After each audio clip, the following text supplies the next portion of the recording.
रेभेन्सा रे नाही classroom news कड़ा परवर्ती प्रसंग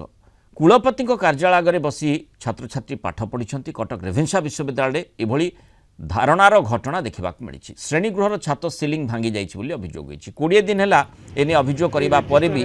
ठीक करागलानी क्लासरूम असुरक्षित रही से अभिनव उपाय छात्र छात्री प्रतिवाद करिसेंती कुलपति कार्यालय सम्मुखें धारणा बसते युक्त 3 ओडिया विभाग प्रथम द्वितीय वर्ष छात्र छात्री तेज 7-8 दिन मध्य मरामती प्रतिश्रुति पाइबा परे से माने धारणार उठी किंतु ए प्रकार स्थिति कहीं उत्पन्न है से ही बड़ प्रश्न सृष्टि करुछि।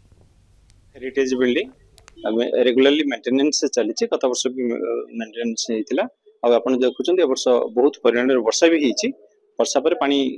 परकुलेट होती जो सीलिंग होची से सीलिंग आप देखुए टिके टिके झड़ूला तो सहीटा को लेकिन पिला माने अप्रेंटिसशिप हेले बहुत हुए तो क्षति हो जाई पारे तो आम से पुलिस हाउसिंग बोर्ड कामटा करता सहित भी कथा पिला देचु अल्टरनेट भी देचु रिपेयर हवा पर्यंत 8-10 दिन भीतर रिपेयर हो आमर पाखर जो अच्छी सोशियोलॉजी बा आपंकर संस्कृति से 8-10 दिन अल्टरनेटिव क्लास करने कारण फांका न कले रिपेयर करहबनी ना आ क्लास करी रिपेयर करहबनी क्लासरूम जेमिति तदारक हवा कथा हेउची करबा कटक रिपोर्टर देवाशीष पंडा जोड़ी देवाशीष रेभेन्सा भली गोटे यूनिवर्सिटी आउ सेठी क्लासरूम को नहीं पिला माने आंदोलन को ओल्हेबा ये टिके अलगा भाव में देखा जाई पारे इथिपाई कारण रेभेन्सा उपरे गुरुत्व खूब मात्रा रे दिया जाउछि तेणु स्वाभाविक भाव में ये प्रकार स्थिति ग्रहणीय नुहे पिला माने काहींकि बाहर को आसीबे एवं सेठी आंदोलन करिवे तांकर क्लासरूम नाही बोली कहिबे जो क्लासरूम टी रहिछि ता मध्य माने सुरक्षित अवस्था रे नाही सेठू माने सीमेंट खसुची वर्षा जोगु जदियो जहाँ कर्तृपक्ष कहउछंती यार प्रभाव पड़ीथिला किंतु वर्षा जोगु प्रभाव वर्षा माने छाड़ी जिबार समय बीती सारानी ता सत्वे काहींकि ताकु ए पर्यंत सुधरा जाई पारनी से ही बड़ प्रश्न। देखो मृणाल रेभेन्सा विश्वविद्यालय जो विकल चित्र आज देखा मिलता जदि कहवा जो रेभेन्सार जो कुलपति रोचंती कार्यालय सम्मुख रास्तार पाठ पढ़ी रेभेन्सार यूजी ओडिया विभाग द्वितीय वर्ष छात्र छात्री एवं बड़ कथा हूँ कि सार ओडिया क्लास करते किंतु एटी गोटे विकल चित्र एभली चित्र रेभेन्सा भली विश्वविद्यालय एभली चित्र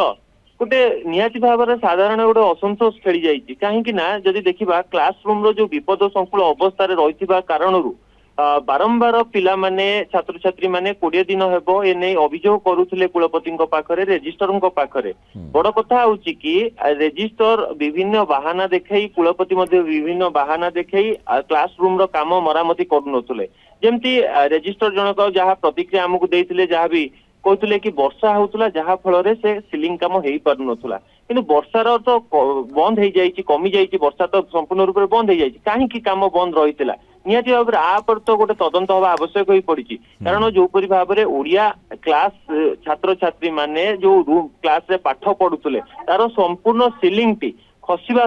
खसवा उपर थिला कहीं संभावना केतबेले छात्र छात्री 30 रु ऊर्ध्व छात्र छात्री पाठ पढ़ुले जितेबाला जदि सिलिंग खसी जाता गोटे केउटा गोटे बड़ विपद सृष्टि होता गोटे अघटन घटी था किंतु एभली दृष्टि 30 जन छात्र छात्री जितेबाला पाठ पढ़ुचंदी गोटे क्लास रे सेतेबेले जितेबाला एभली चित्र सामना को आसुची सेतेबाला आगे तुरंत सिलिंग रा काम करिया आवश्यक होई पड़िची किंतु काहेकि रेभेन्सा कर्तृपक्ष एपर दृष्टि दउनांती बड़ कथा होची कि 20 दिन हेबो ए लागि अभियोग करथिले छात्र छात्री किंतु आ पर मध्य दृष्टि दउनथिले रेभेन्सा कर्तृपक्ष जोथि छात्र छात्री माने एभली आंदोलन को ओल्हेबा बाध्य होइछंती किंतु जदि ठीक समय रे मरामती करा जाई थांता ताहाले ए प्रकार स्थिति उत्पन्न होई न थांता गोटे ऐतिह्य संपन्न विश्वविद्यालय को एभली समालोचित हेबाकू पड़ी न थांता। धन्यवाद देवाशीष पंडा आलोचना राम रही।